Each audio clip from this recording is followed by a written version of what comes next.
Alrighty, hello. I Hello. tried to start the stream right as Celeste was yawning, but she's too quick for me. Guess what? You can stop your yawn by laughing. So, It works. Okay, well, hey everybody, thanks. Welcome to the Fantasy Books and Games comic book preview stream. yeah, Tuesday I'm stream. I'm Aaron. This is my good friend Celeste. I thought you were Spock.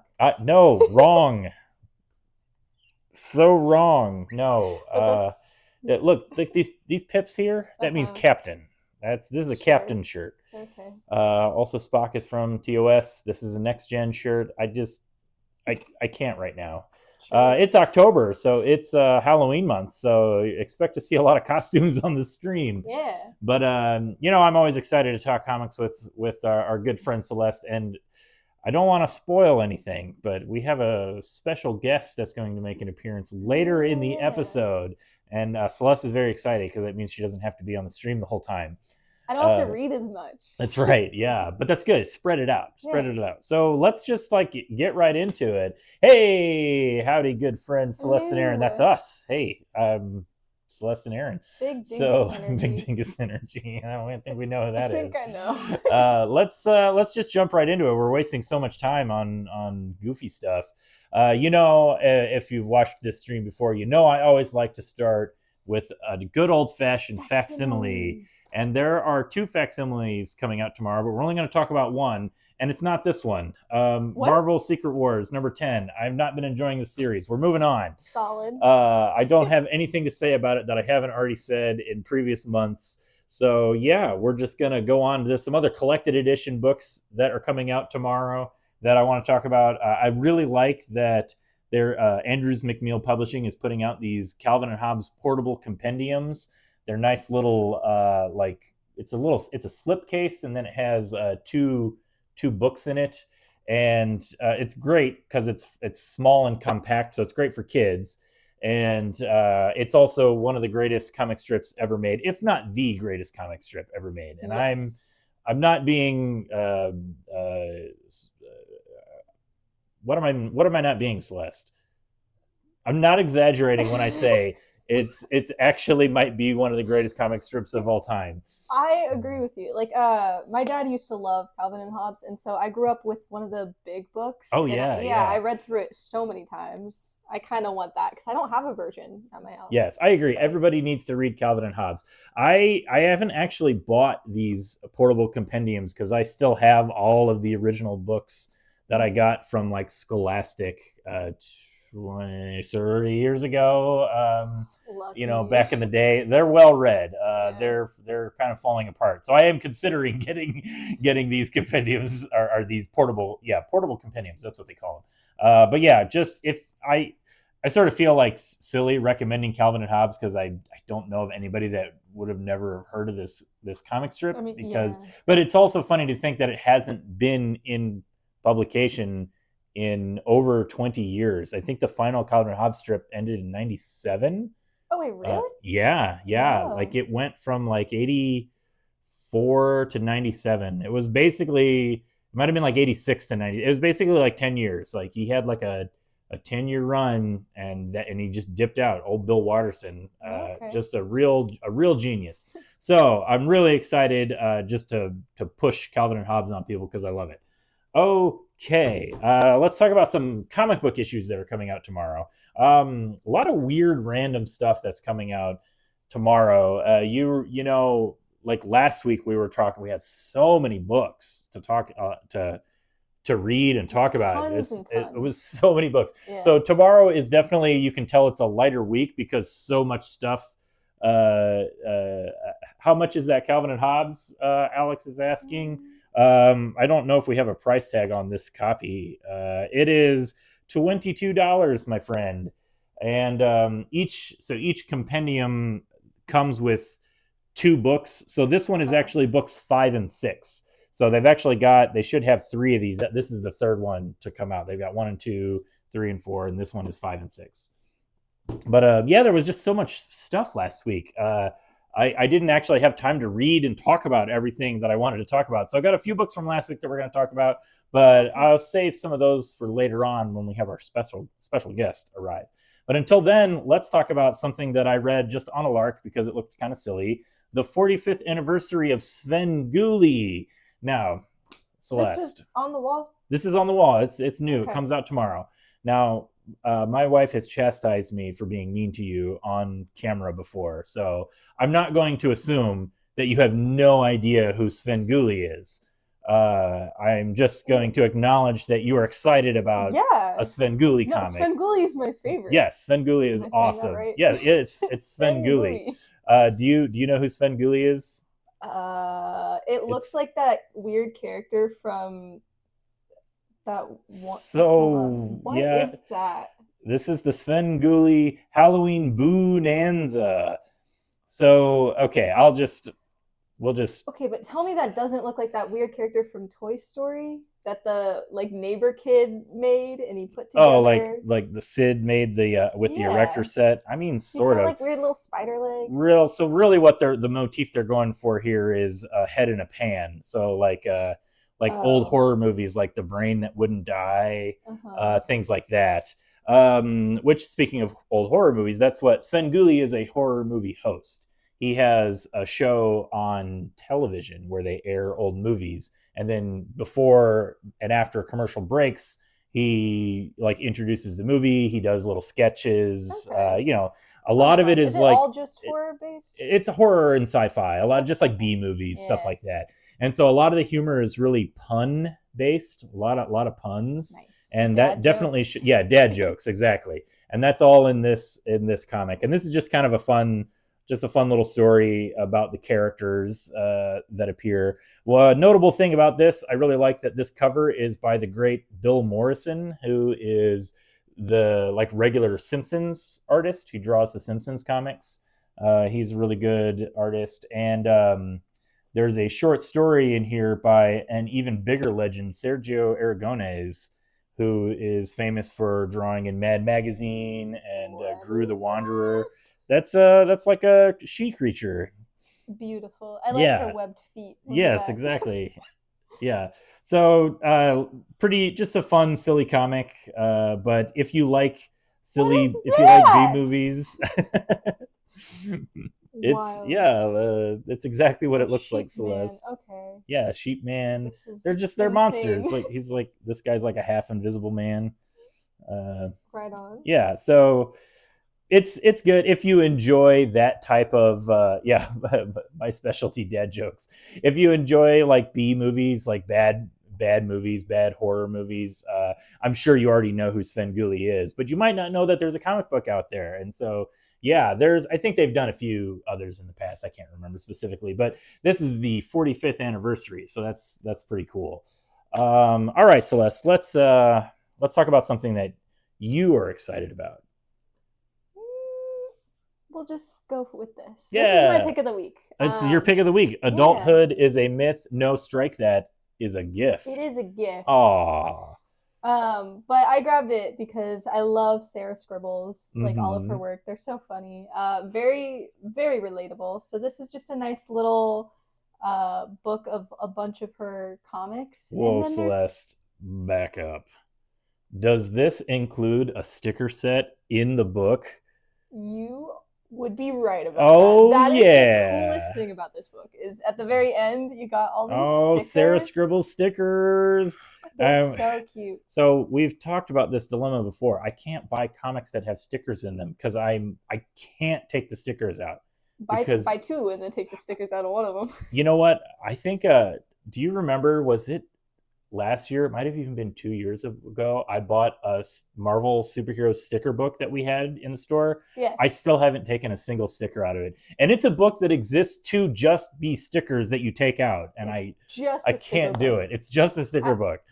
I can't take stickers out of books. It's do you just have nothing to put it on? Oh no, I or- have so many things to put them on. I just can't do it. Please It's- use the stickers. Like it's just a problem. I'm admitting that it's a problem, and I'm Uh-huh. working toward it. But that's pretty cool that this Okay. has, what else this has. It's not just stickers. This cover It's like It's fuzzy. it's fuzzy, like the And on sweater here and the it's like fuzzy logo, too. like it's very tactile, like it's texture. That's Yeah. nice. Which is great because the entire time it was open, I was reading You're it. I was holding also it. petting the cover. Now the Yes. cat doesn't have anything though. That's Right, a a little little. I'm sad, not. but that's okay. It's okay. It's okay because otherwise it's good old fashioned Sarah Scribbles comics. Yeah. Yeah, funny stuff. I Really always. great. She's one of those. I actually met her one year at a comic convention. She's No really way. nice. Yeah, I did. Um, but yeah, she's one of those comics like I see these get shared all the time on social media. This one's one of my favorite. This one's your favorite. Oh yeah. Oh my! I see this one like every other week. Adopting a dog, and it's all the fun process, and then adopting a cat. Cat just falls through the ceiling. It's the cat That distribution has system at its finest. so that has like that's like frighteningly accurate. That's almost literally what has happened with me and my cats. I like have actually fallen through a ceiling. well, I haven't had a cat fall through the Okay. ceiling yet, but I do have a cat that lives in the ceiling. Yeah. And so I'm waiting for the day where he's just gonna fall through. That's why my mom was terrified of cats for the longest time, was because a cat jumped on her head. So she wouldn't let us have cats growing up. And then all of a sudden she did a 180 like this past year and she adopted a cat. And she's like, I love Letty. I'm like, okay. Well, yeah, so this is good. This looks like a collection of I don't know if it's a collection of like random Sarah Scribbles. It's probably stuff that's fit to the theme of adulthood is adulthood. That's like all of her comics though, isn't it? They make a lot of jokes about growing up and like turning 30. Lots of jokes where like her brain being like, oh, I could do this forever. And then her spine just, please don't. No. Growing up and being 30. So old. You'll get there one day, Celeste. Close. Okay, let's see. What else should we talk about? You got a couple of books there. Well, let's talk about this one I got right here. This one, I picked this one out special for my wife. This is The Crow Dead Time. Now, this is not the original Crow comic. This is actually the first Crow sequel that came out in 1996. It's written by James O'Barr, but it's not drawn by him. It's drawn by actually one of my favorite artists, Alex Maleev. This is before Alex Maleev hit the big time at Marvel and was drawing like Daredevil with Brian Michael Bendis and like Avengers books and stuff. Really cool art. It's not the same as James O'Barr, but you can tell he's working in a James O'Barr style, which it's definitely like if you're into The Crow, like you'll get this, and if not, I don't know how well somebody will take to it. But are you familiar with The Crow, Celeste? So I've never seen it. I'm not a huge like horror movie fan, and I'm putting together a list. But you know what it is, like that that it exists. So there's like crows that show up at some point, right? Did you see the new movie? There was a new Crow movie that came out, and everybody forgot about it. No. I didn't see it. Does that mean it wasn't good? I haven't seen the movie, so no comment. But I was not motivated to go see the movie from the trailers that I saw, so I'll tell you Should that. I watch the original though? Oh, absolutely. I'll put that question to the comments. Should Celeste watch the original The Crow movie? Well, there's a lot of other horror movies I'm trying to catch up on. So this October, I'm only gonna watch like top 10 that people are recommending. All right. Well, she's only gonna watch top 10, so everybody recommend The Crow. Is Crow like worth it though? I've never seen the Scream movies either. It's not really horror. That's true. Like 1 through 7. So The Crow is more like a. It's more like a supernatural action movie. It's more like the setup is more like Ghost Rider, honestly, where the main character dies and he gets brought back to life through just like a magical entity, which is represented by a crow, and then the character is brought back to life for the sole purpose of enacting revenge. Oh, nice! So he just goes on a killing spree of the people that were. Responsible for his murder. Well, then so this I might watch it. Yeah, supernatural action, exactly. Yeah. But so this is, like I said, this is the second Crow series. So it's like they kind of set a precedent where it's like each story is about a different character, like a different person who gets murdered and has to enact revenge. Okay. So yeah, it's cool. This, like I said, this is a 3-issue series that was originally released in 1993. It's been out of print for a long time. It was collected in a trade paperback like in, I don't know, late 2000s, early 2010s, maybe like 2011ish, but it's been out of print for a while. So this publisher, Sumerian, is reprinting. I think they're going to reprint pretty much. I haven't actually looked at their solicits. I assume they're going to reprint more than just this Crow series. So if you've not read any of the sequels, now's a good time to kind of just like jump in and get them. They got all new covers and everything, so it looks new, but it is actually older material, but it's not readily available anywhere else. So it's nice that it's getting a printing. Yeah, good stuff. Good stuff. Okay, what else you got here, Celeste? I got Plastic Man. Hey, issue 2. I was going to talk about Plastic Man. No, that's good. I'm glad that we have something. Look, we both had it. I'm glad that we both had like a mutual book to talk about. Nice. Yeah, I read the first one and I got really scared at the end that he was gonna die. Be like, no, like be evil. Oh, it kind of implied okay. that like he was gonna use his son. Yeah. And, like, sacrifice his son. And yeah. Then, no, he's trying to do the right thing. Yeah, he's trying to be a good dad. He's trying to save his son. Yeah. Actually. I loved this first issue, and this second issue is also really good. I like that we got like a lot of the classic Plastic Man characters in it. Yeah. It's really good. Like this is like I'm not I like Metal Men showing up here. Look at that beautiful it's so beautiful, just like so weird looking, so gross. And even like his finger when he's pointing at something, it's just mangled and disgusting. You're like, buddy, but like you're this not in a good way. Well, like what Alex says, 2 different artists is jarring, and this is a good example of that. But that's what I love about it. Like these 2 different artists, you got one artist that's presenting like the more like classic goofy version of Plastic Man, and then the newer artist that's like telling the grittier, newer story. Mm-hmm. I think it works really good. He looks like the Slim Jim guy.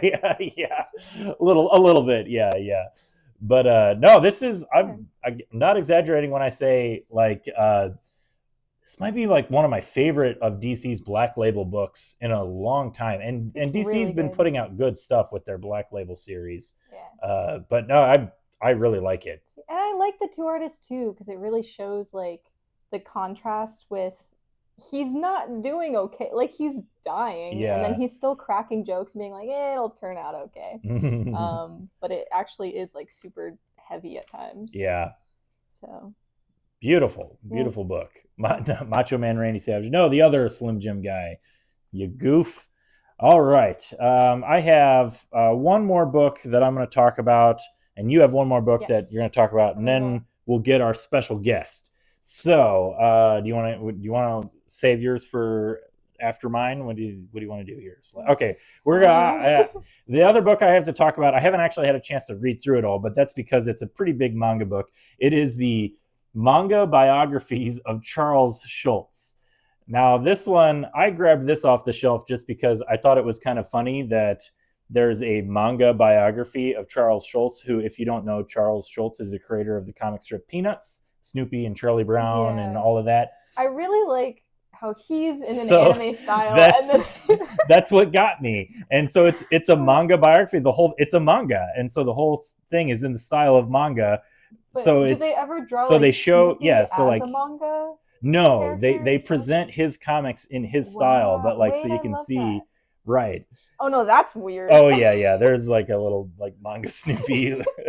Oh, I love him. Look at him go. Yeah, but it's just the like. Wait, is it all in color? No, just the opening pages are in color. So you can get a feel for what it's. Yeah, and then it switches to black and white. That's pretty standard for a lot of manga. Yeah. But it's so funny to me to see Charles Schulz like presented like he's like a shonen manga main character.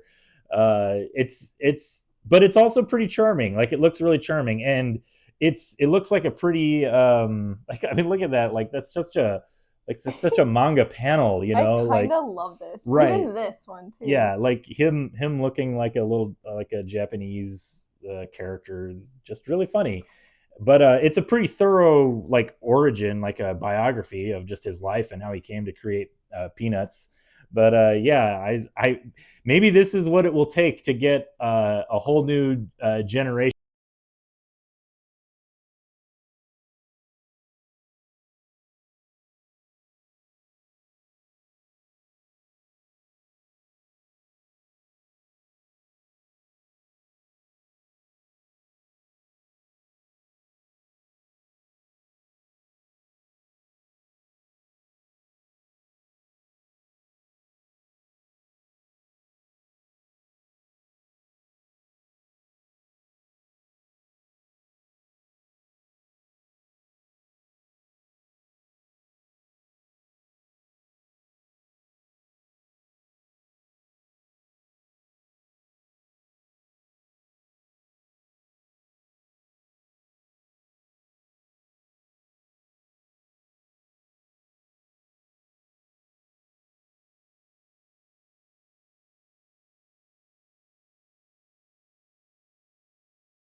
to our. Oh my gosh, okay. Are our mics back?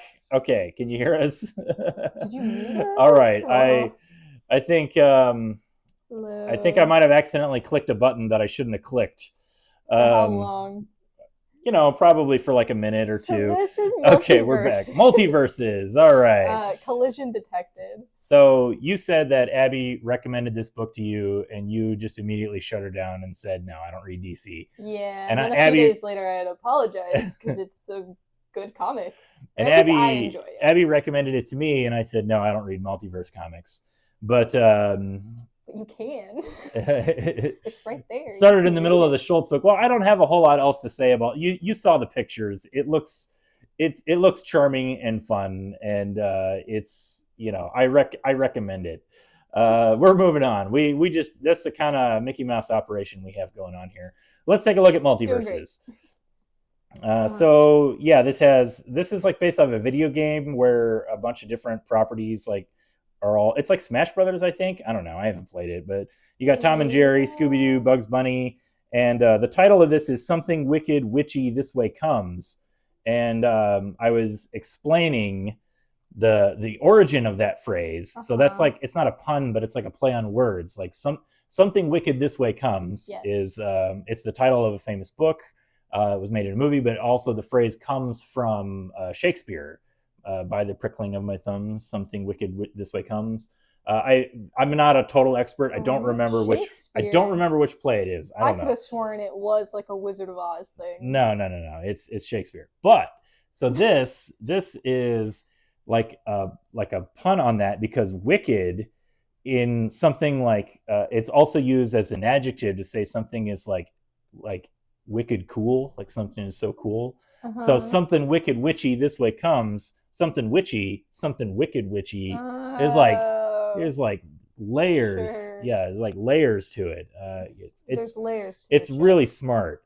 I haven't read it. You talk about this comic. Okay, so the girl from Wizard of Oz. Is that the Wicked Witch from? Yes. So that's another layer to it. The Wicked Witch. Wicked. Yeah, wicked. Wicked witchy. Anyway. So that's how it all comes together. But yeah, this issue was a lot of fun. I like seeing all the characters like interact with each other. Mm-hmm. This scene, he points out that Bugs Bunny is naked, and this is what he does. It's so funny to me. But yeah, this entire comic. Okay, so now Celeste, I'm sorry. Do you know what this scene is a reference to? That's a reference. That's a reference. Something? This Why is everything gotta be a reference? I don't understand. There's a very, very famous scene in a movie called L.A. Confidential, starring the lovely Kim Basinger, and she's being it's like a hard-boiled film noir, like it's a sexy film noir movie. I mean, I can tell based off of Yeah, Bugs Bunny. and she's being interviewed by the detectives, and she's wearing like a really short skirt.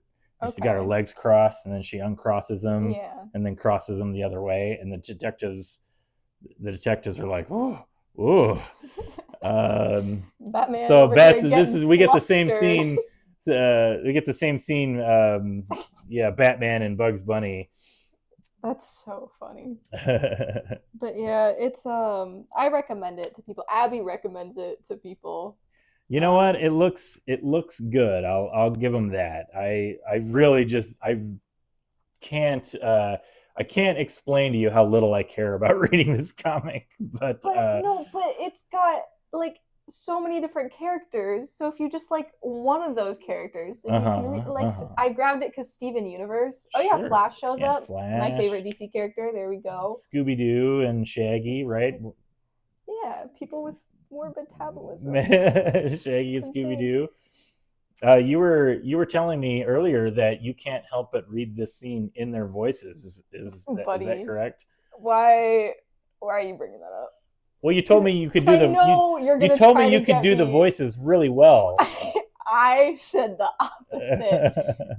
So I read it in their voices, like immediately, in my head, and it's so perfect. And then I'm really bad at accents. So No, it's whenever I actually try to really do an good. impression, it's just not. What is that? What is that dialogue? Hold What does on. that say? I think I need new context. Like, don't mention it, man. This big belly feast is our reward. It's exactly how it goes. No, That's right, Reggie. See that? Come That's on. spot on. You sounded pretty close to the Yeah? Shagster there. Because I had practice earlier. Yeah, it's great. That's, Okay. This gotta read it in their voices. I'll admit this comic looks fun. A lot of fun. It and looks. then there she is. And there's the big Wicked baddie. Witch. Yeah. Yeah. Wonder Woman versus the Wicked Witch. I mean, what else? What else could you want? Okay. Not much. It's great. Zoinks. Steven Yeah. Universe does show up. I was about to say I don't want to flip to the total end if he is in doesn't. This one. Is he at the end of it, or is it like Yeah. a spoiler? I don't. Not really. It's him Okay. and Garnet. All They show right, up. it's him and Granite. All right. Oh, is that what is that? Oh no, we're not going to spoil that. Yeah, no. we're definitely not spoiling that.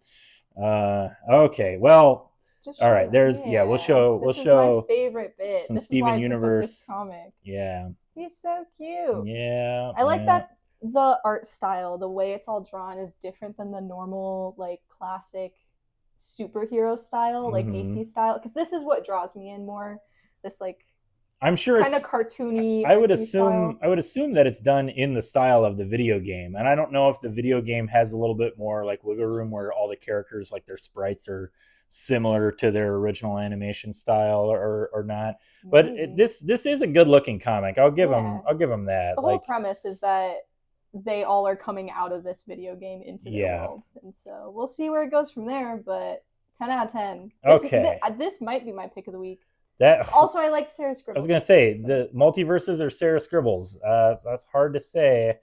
Well, all right. Two picks of the week. Yeah, you can have. You're allowed to have two. It's okay. Yay. I'll allow it.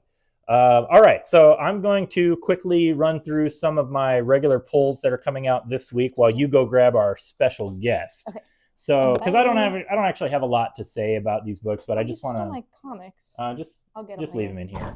I just want to remind everybody that Get Fury comes out tomorrow. This is issue number 6, and I love this comic. This is actually one of my favorite comics coming out. I guess I have to be careful about which page I turn to because it's such a like, oh yeah, there's some harsh language and bloody looking Nick Fury there.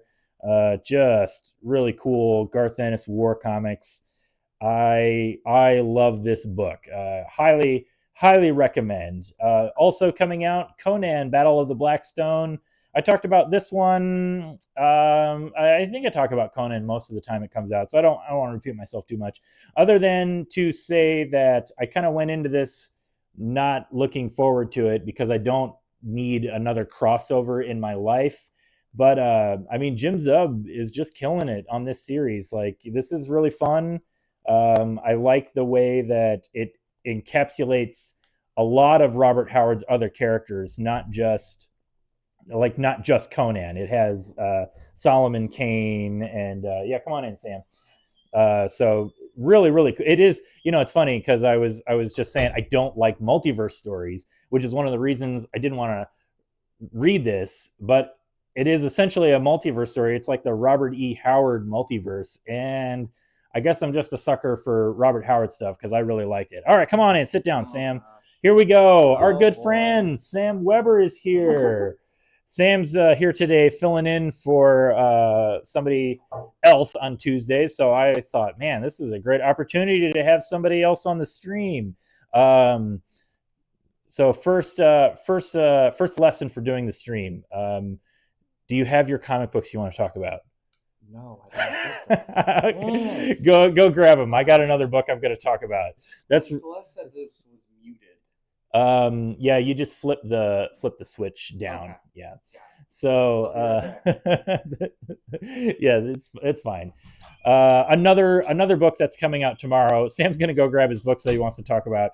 But another book that's coming out tomorrow that I do highly recommend is the Animal Man Compendium. This is a classic, famous run by Grant Morrison, and this is one of the comics that like everybody talks about. This is really, really good stuff. This is I don't like have a lot to say about it without like spoiling stories, but there's a lot of humor in it. This is one of the early, like what I would call postmodern comics, where like Alan Moore at the time, a lot of his stories had a meta narrative to them, and they were he was one of the guys that was doing the like comics where the meta narrative was about comic books and just a lot of other stuff. So this is a classic run, highly, highly recommended. You really can't go wrong, and it's nice having these compendiums where they just have like the whole thing collected into one big book. Always really nice. All right, Sam is back. I'm back. Can you hear me? Yes, we got your microphone. Yeah. All right. So that's lesson number 1. You can't talk about comics if you don't have your comics. So it's very zen. Fair. Yeah. Okay. So I got a couple of things here to talk about with you that I think you might be interested in talking about. But since you just joined us, I've been talking. So what's something here you got you want to talk about? I am excited to talk about Storm #1. All right. It seems like a really good entry point into a solo title for her. Mm-hmm. Here, I'll put it on camera.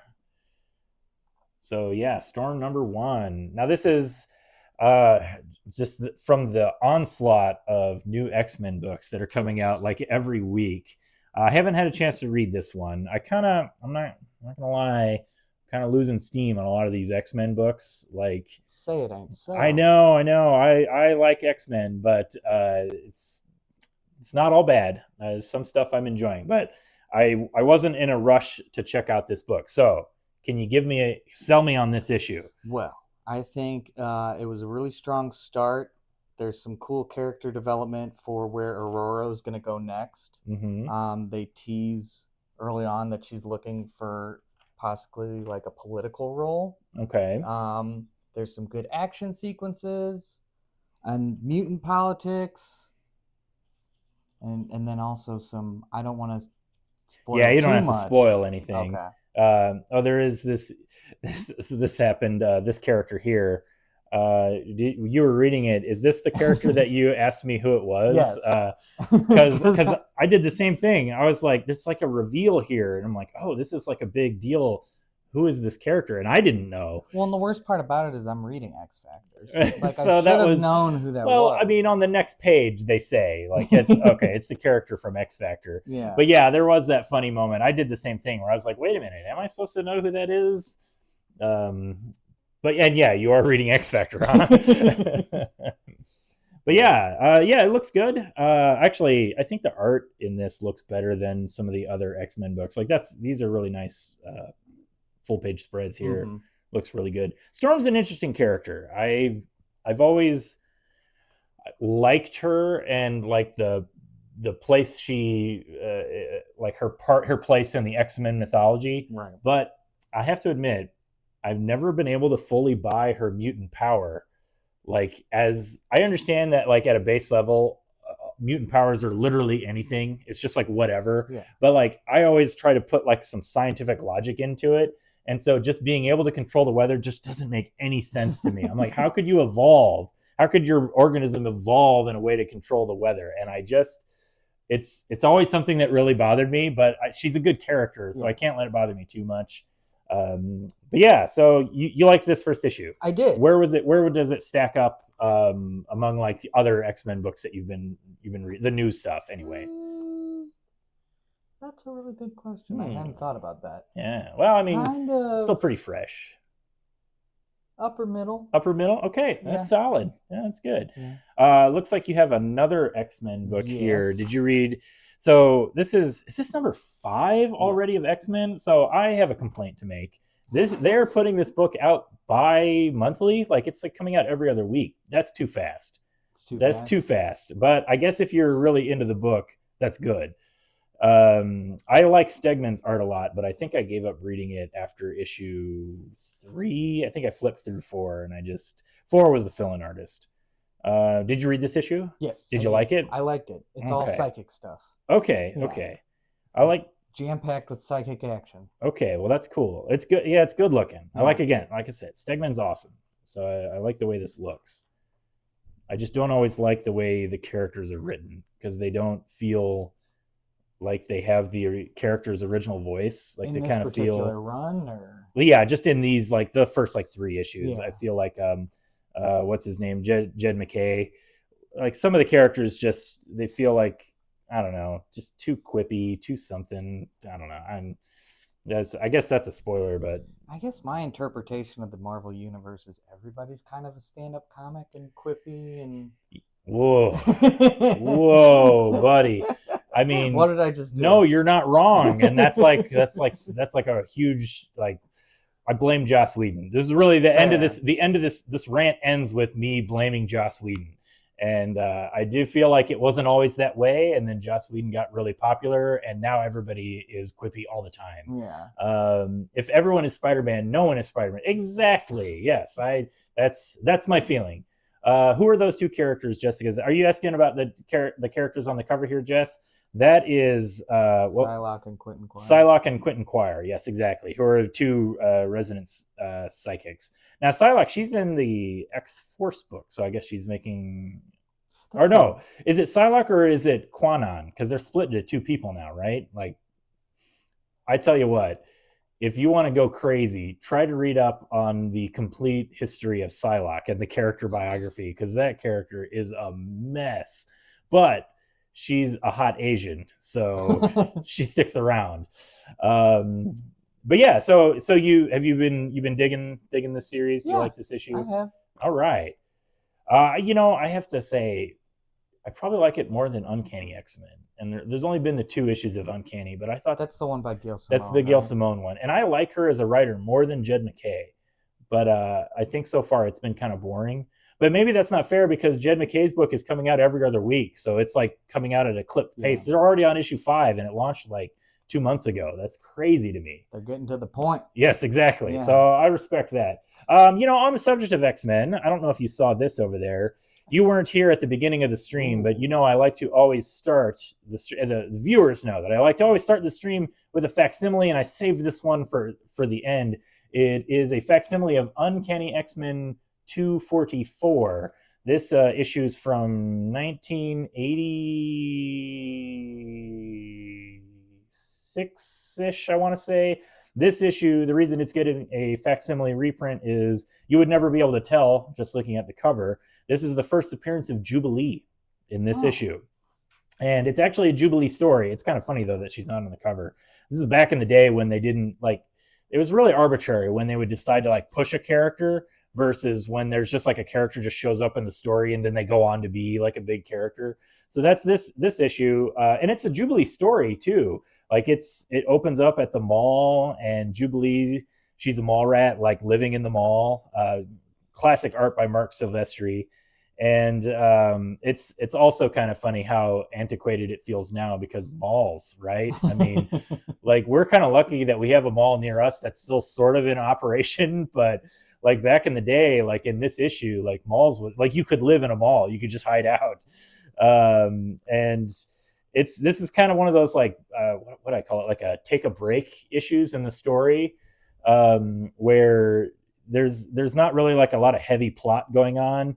And back, because again, I'm gonna say back in the day a lot when I talk about this issue, but like the pacing was the book came out monthly and you'd have an ongoing story, but each issue was kind of like its own self-contained story. And this takes place during a weird period in the X-Men's history where they are actually living in the Australian outback, and they're hiding out and are presumed dead. And so this is an all girls issue. This is like a ladies' night issue where Psylocke and Storm and Rogue and Carol Danvers, I think. No, she doesn't. Dazzler. They had decided to have ladies' night. And they all go to the mall. There's Dazzler. This is Dazzler in her like punk new wave phase, like when they realized disco was dead, so they had to make her like a little bit more relevant. And yeah, it's just a fun issue. They go to the mall, and because Jubilee is there terrorizing the mall cops call in the M Squad, which is this group of mutant hunters, and they're kind of presented as a joke. They're kind of like the Ghostbusters, kind of. And they're there to capture Jubilee, but little do they know, some of the most powerful X-Men ever show up randomly, between Storm, Rogue, Psylocke, and I like Dazzler, but I wouldn't really put her in like the top of the power charts, But I think Rogue, Storm, and Psylocke could handle pretty much anything that you threw at them. And yeah, fun issue. And I won't say how it ends, but it ends with Jubilee. Like she doesn't even. It's like it's such a neat story because it's like I said, it's the first Jubilee. She doesn't even like talk or interact with the X-Men. It's like it's her story at the mall, and then the X-Men show up and fight the villains, and she's just watching the whole thing. And it's a really good comic. This is from the era of comics that I love, classic comic book storytelling. Highly recommend it. Okay, now that we got that out of the way, I got a few more books I want to talk about. I think I saw this one. I don't remember. Were you looking at this one, Sam, this morning? It caught my eye. Big Guns and Stupid Rednecks. I mean, that's a title, if I ever heard one, that is a title. So I picked this as an indie comic that we got, or a small press comic, I should say. And it's a pretty, I don't want to say straightforward. It's got a high concept where essentially a bunch of rednecks are getting kidnapped by aliens and forced to fight each other in a gladiatorial arena. And so it's kind of playing up kind of the schlocky nature of that idea, where you just have like white trash and they're fighting for the entertainment of aliens. There's like some alien guy just watching TV while his kid's playing with his wrestling toys. So there are a lot of like wrestling references. Like it definitely feels like somebody that's kind of having fun with a lot of wrestling motifs, but in a alien environment, yeah, I thought it was okay. It's a 3-issue series. I guess I don't want to really like spoil where the story goes, but if you like something that's like a little silly, a little absurd, and it's kind of like got that B movie like flavor to it, just like it knows what it is and it's having fun with it. So yeah, it might be worth checking out. Those are some of my favorite movies. Yes, exactly. Yeah. Mine too. Exactly. All right. Probably the biggest book that's coming out tomorrow, I'll talk about this and we'll talk about the one other book that you have, is the DC All In Special.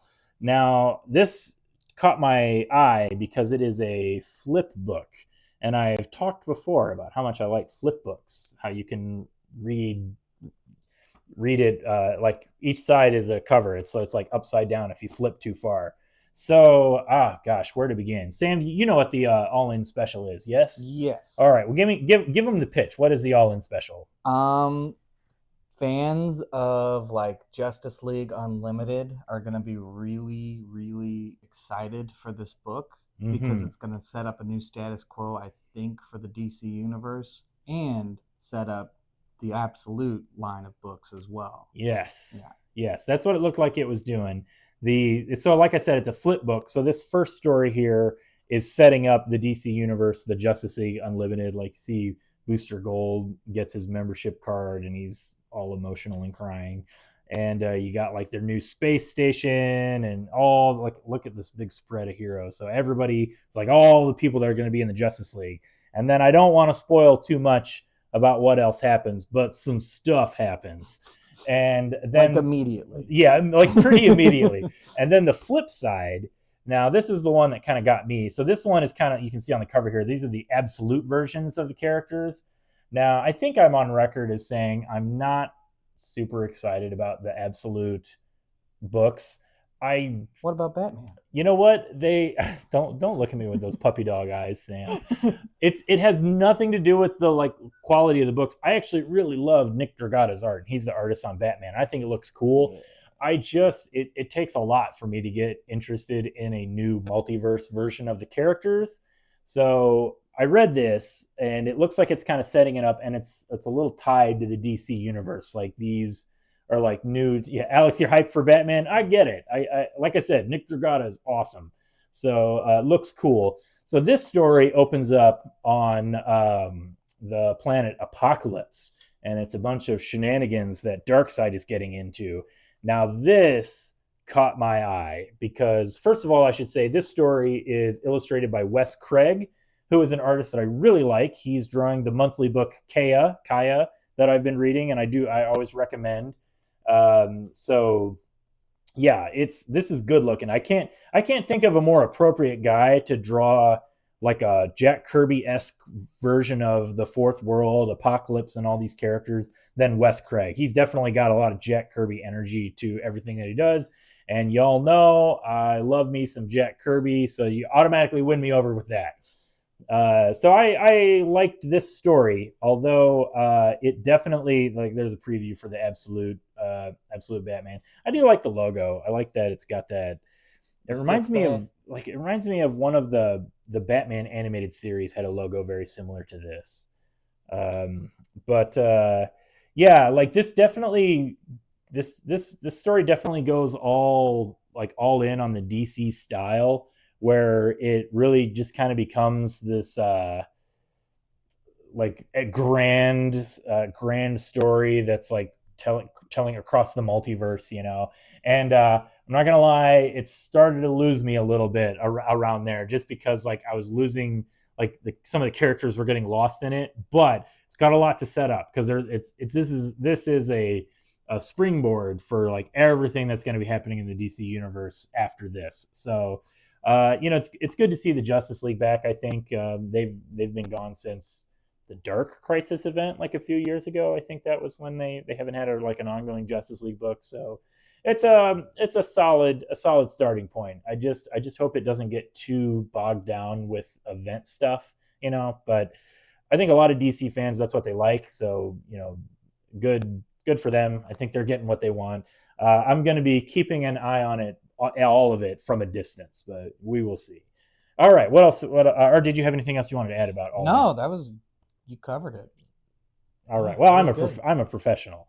What else you have here? Okay, my third book is The Deviant. The Deviant. Issue number 8 comes out. It's the second to last issue of this series. This book is creepy. Yeah, I think Celeste or me, we talked about like the first issue when it came out, and I haven't followed it. But I like the art, and it's written by James Tynion, right? Yeah, James Tynion.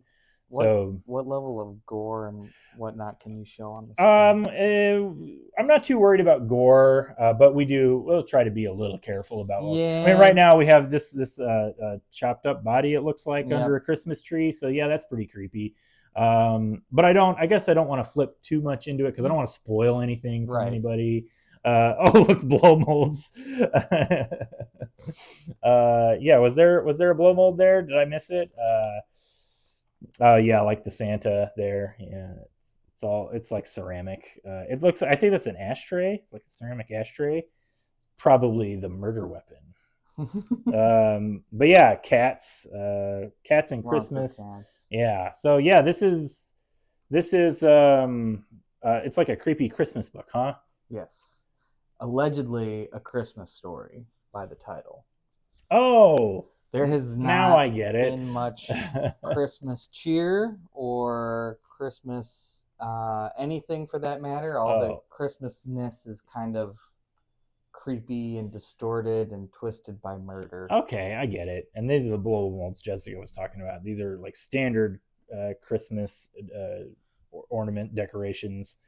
Yeah, so you really like this series? Yeah, so far I really like James Tynion. I don't know if it's Okay. Tinian or Tynian. I know like his studio when he like does indie books, it's Tiny Onion, Right. Which I obviously is a play on his name, but I don't know if it's pronounced Tinian or Tynian. Okay. I stopped like asking people how they pronounce their name, and I just go with whatever sounds right to me, because that's how language is crafted. Right. Tiny on. You think so? Tiny on? I don't like saying tiny on. I say Tinian. I'm the arbiter of language. I'm declaring it myself. But yeah, okay. So like you were talking about the story of the Deviant. Yes. So like what's it's like a horror Christmas. Horror Christmas, like it has a lot to do with kind of like sexuality too in creepy ways. I mean, that's Deviant. Yeah, that's where that comes from. And just another look at the art here. Yeah, I like the look of it. This is who's the artist on this? Joshua Hickson. I'm not super familiar with his work, but it looks good. Yeah, very cool. Yeah. All right. I have 2 more books to talk about that came out last week.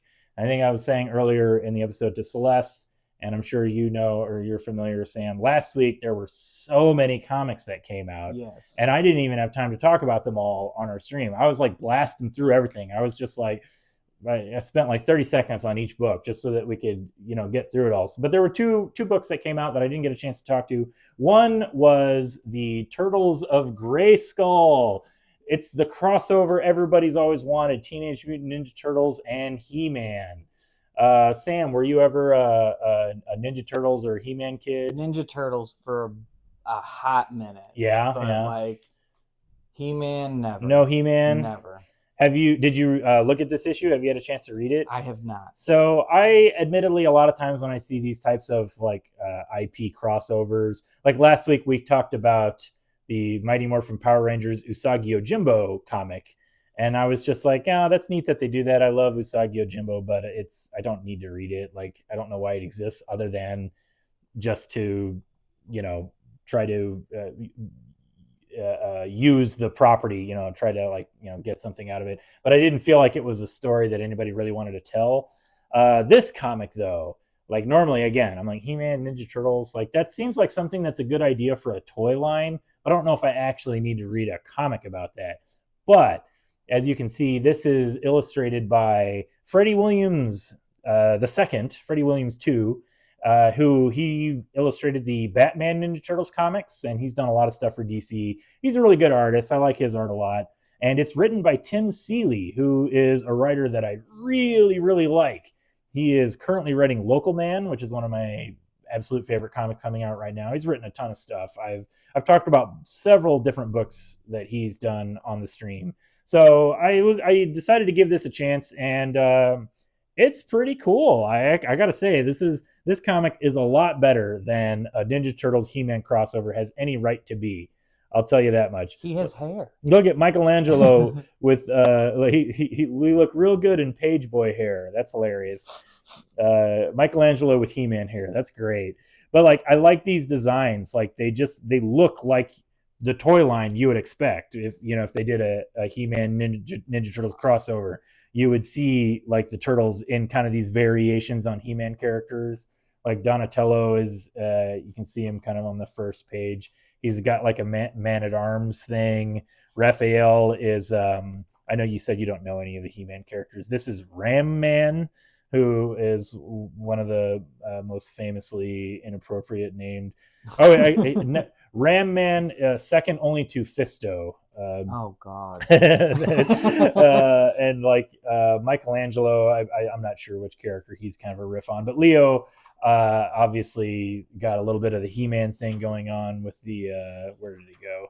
like the chest, like tiny little chest plate. But yeah, this is a fun comic, and it is a multiverse comic. But you know what? It's built into the premise of He-Man because, as we all know from the He-Man movie starring Dolph Lundgren, they can travel to our world by using the musical keys. They have a magic instrument, and it's the key to the universe. And they play like a song, and it creates a portal. And that's why 96% of that movie is shot in the middle of the night in like LA or some small town in California, and not Eternia. Because they couldn't afford to have a big spectacular science fiction extravaganza. So instead, it's just Dolph Lundgren running around the streets of like small town USA. Very funny. Highly recommend that movie. I love it. But no, this I say this, it's fun. The story, it works in the context of both the Ninja Turtles and a He-Man comic. Yeah, there's beautiful art by Freddie Williams. I really wasn't. Look at that, like Slash. I love Slash. He was my favorite Turtles villain. I really wasn't planning on reading this because, like I said, I kind of scoff at this type of like crass commercialism. But this is good. This feels like somebody who really, really like a couple of creators that really do get and enjoy the properties, and they're having a lot of fun with it. As the Triceratops aliens from the Ninja Turtles. We won't spoil what's on the final page, but you know what? Like I said, I liked this a lot. I would maybe recommend checking it out, and I didn't expect to. Also, there is a variant by Stan Sakai, who is the creator of Usagi Yojimbo, and I meant to grab it so I could show it off because I was bothered that there wasn't a Stan Sakai variant for the Mighty Morphin Power Rangers comic that has Usagi Yojimbo in it. Unless there was and I just missed it. That's totally possible. It might have been like a ratioed variant, like a 1 in 50 or 1 in 100 or something. All right, one final book, and then we're going to end this stream. And I know this is a book. Oh, how appropriate. This is a total accident. The final book is Final Cut. I know you were asking about this book, Sam, and coincidentally, I just read it on Saturday. So I can actually speak on it with some authority because I've read the whole story. Are you familiar with Charles Burns' work first? Well, I should be because I read one of his previous books. What was it?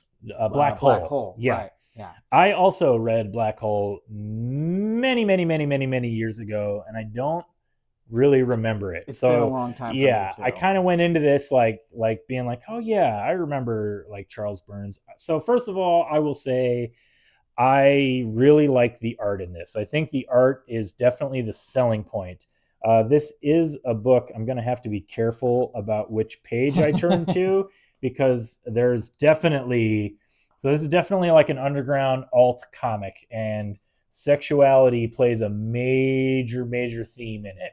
But I like the so like here's a good like right away we have these opening pages. The story is about a couple of characters of young adults. I think there actually might be supposed to be teenagers, and like, ostensibly kind of one of the main characters is this character here, and he's an artist. And he draws all these like weird drawings and designs, and his partner, they make short films like B movies, science fiction, horror stuff. And he does like all the art direction, and then the other friend like directs it, and then they all kind of act in it, like kids that make films. And yeah, so like there's what I like about this comic is there's a surreal aspect to it where you have this kind of stuff that's like this is something that he's drawing, but now it's being represented in the real world. So it's very Lynchian. If you've read like a David Lynch story, it's very surreal, kind of weird, like to interpret like what this means that she sees this thing in the sky, but this is a character in the real world. And part of it, I don't want to like spoil, I don't want to spoil the reading experience, but a lot of it is about perception and about reality as he sees it versus like what it really is. And so there's a lot of like dual narratives going on where there's like he's like an artist who, like a lot of artists, he is on all kinds of medication to keep himself balanced out. He's got problems with perception, and so that's what kind of gives him this gift to be a really gifted artist. But he struggles with like reality, and so there's, like I said, there's a surreal nature to it where like his art and what he sees is kind of crossing over into the real world, but you don't really know why that is or what it is. I will say there's not, like I don't want to spoil things, but it's not strictly like a supernatural thing. Like it's not like he's awakened a portal where like his drawings are coming to life. It's not really that. It's more like you don't know what it is. It's all in his head kind of in a way, but it's represented visually on the page. And so he meets this character here, and she is acting in the newest film that they're going to make, and he kind of develops feelings for her, and they sort of have a relationship, and it's really just about interpersonal relationships, not just between like romantic relationships, but also friends and like your friend group, and the way that can be interpreted in different ways, and how different people have different ways of viewing things. And so I think I told you earlier, Sam, I really, really liked this book, but I have to sit on it before I decide if I love it. Yep. And me just talking all about this right now, I think this is the first time I said any of this out loud as I'm thinking about this book. I think I might kind of love it. Like it's pretty good. Yeah. Okay. I mean, Charles Burns, he's a master of his craft. So it's solid. I recommend it, especially if you're into like that kind of like weird tone, alt comics, underground comics.